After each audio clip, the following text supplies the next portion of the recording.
con lo que hablé antes, el Movimiento Internacional de Reconciliación, que fueron los que me organizaron mi primera exposición en un sitio que se llama Le Château de la Roche-Dieu, el Castillo de la Roca de Dios, y me organizaron otra exposición muy importante en la calle Champs-Élysées, en París, que fue una exposición contraste que me produjo un efecto extraño, el hecho de que la policía había venido a la exposición para ordenar el tráfico y que la gente no se amontonara. Y yo decía, me produce un efecto muy raro el que la policía venía a mis exposiciones en Canarias para detenerme y aquí vengan para protegerme. Y entonces he vivido en París, he conocido gente muy interesante en París. He vivido después de París en Bélgica. En Bélgica estuve viviendo en una estructura comunitaria. Hicimos una comunidad en la calle, en la Avenida Luisa. En esa comunidad fue una comunidad muy importante porque ahí vivieron, o sea, en mi casa o en nuestra casa, hablando de comunidad, estuvo Adolfo Pérez Esquivel, Premio Nobel de la Paz, su mujer. Pasaron gente muy importante de la política internacional, y mi vida en Francia realmente, cuando se estructuró como vida más fija en Francia, ya que antes estuve en Bélgica, en Alemania, en Suiza, etcétera, etcétera, es a partir de los años 80, porque yo estaba viviendo en Bélgica, pero al mismo tiempo tenía una relación afectiva en Bélgica. Cuando esa relación se terminó, me vine a Francia. Y en Francia comencé otra relación afectiva, y con esta persona más un grupo creamos Badasac. Badasac se convirtió en un centro de acogida para delincuentes ultraviolentos, con la idea de recuperarlos y de reintegrarlos a una sociedad normal. La asociación Badasac estaba protegida por el Estado, y ahí la experiencia fue muy fuerte desde el punto de vista humano con los chicos. Date cuenta que el primer caso del que yo me ocupé había asesinado a su padre de 7 puñaladas, y el segundo caso que tuve a mi cargo era una chica que había matado a su padre y a su madre con un fusil de caza.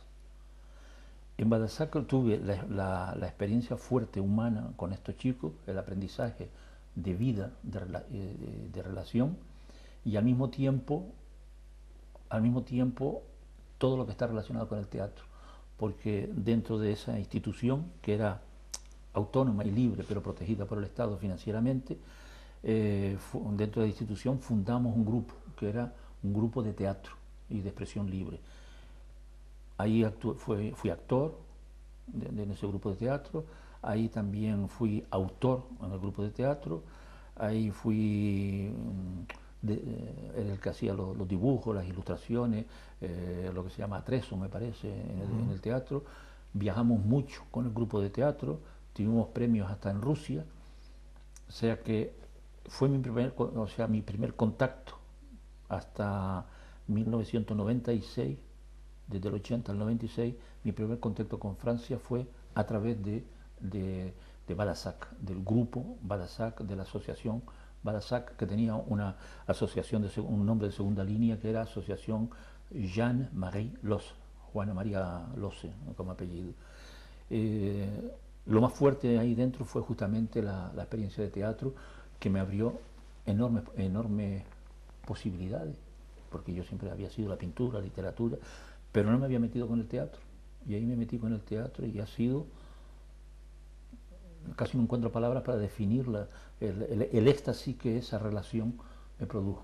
Al mismo tiempo, en la misma institución, yo tenía una galería de arte personal, donde venía la gente a ver mi obra y a comprar algún cuadro.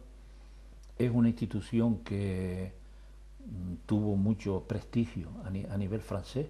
Cada vez que ponían en la lista las instituciones recomendables, solíamos estar en el segundo o en el tercer lugar. La gente venía de muy lejos a ver el teatro. Normalmente hacíamos 2 espectáculos de teatro y la cena incluida. Entonces la gente venía al primero, cenaban y se quedaban para el segundo espectáculo. en la entrada estaba el precio de las tres cosas, de los dos espectáculos y la cena, y otros que venían de muy lejos, a lo mejor venían de Toulouse, que está a 50 y pico kilómetros de ahí, o venían de Albi, que es donde nació Toulouse-Lautrec, venían de Albi, pues preguntaban si se podían quedar a dormir. Y también se quedaban a dormir porque habían como 10 o 12 habitaciones de 2 camas para la gente que quisiera venir. O sea que mi experiencia en Francia, aparte de eso, fue la experiencia de lucha social contra las centrales nucleares, el armamento, el militarismo, y caí en una época donde esta actividad tenía un gran auge. Era una actividad muy solidaria, con participación cuando se hacía un acto de protesta, pues venían belgas, holandeses, franceses, y se reunían a lo mejor 60.000 personas en esa manifestación. No sé si esto responde más o menos a lo que me has preguntado. Sí. Tu vuelta a Gran Canaria, que transcurre por esos años, en los años 80. Mi vuelta a Gran Canaria, sí, fue sobre los años. Primero tuve, la primera vez que vine a España, después de la muerte de Franco, fue en el año 81. Yo decidí venir a España para ver cómo iban las cosas, cómo habían cambiado las cosas. Y lo primero que me ocurrió al llegar a la frontera es que la policía saltó sobre mí como si yo fuera el Capone. Me pusieron las esposas y a punta de ametralladora me llevaron a un cuartelillo de la frontera. Y claro, me llevé un susto de muerte. Y yo lo primero que pensé, me ha tocado la lotería negativa.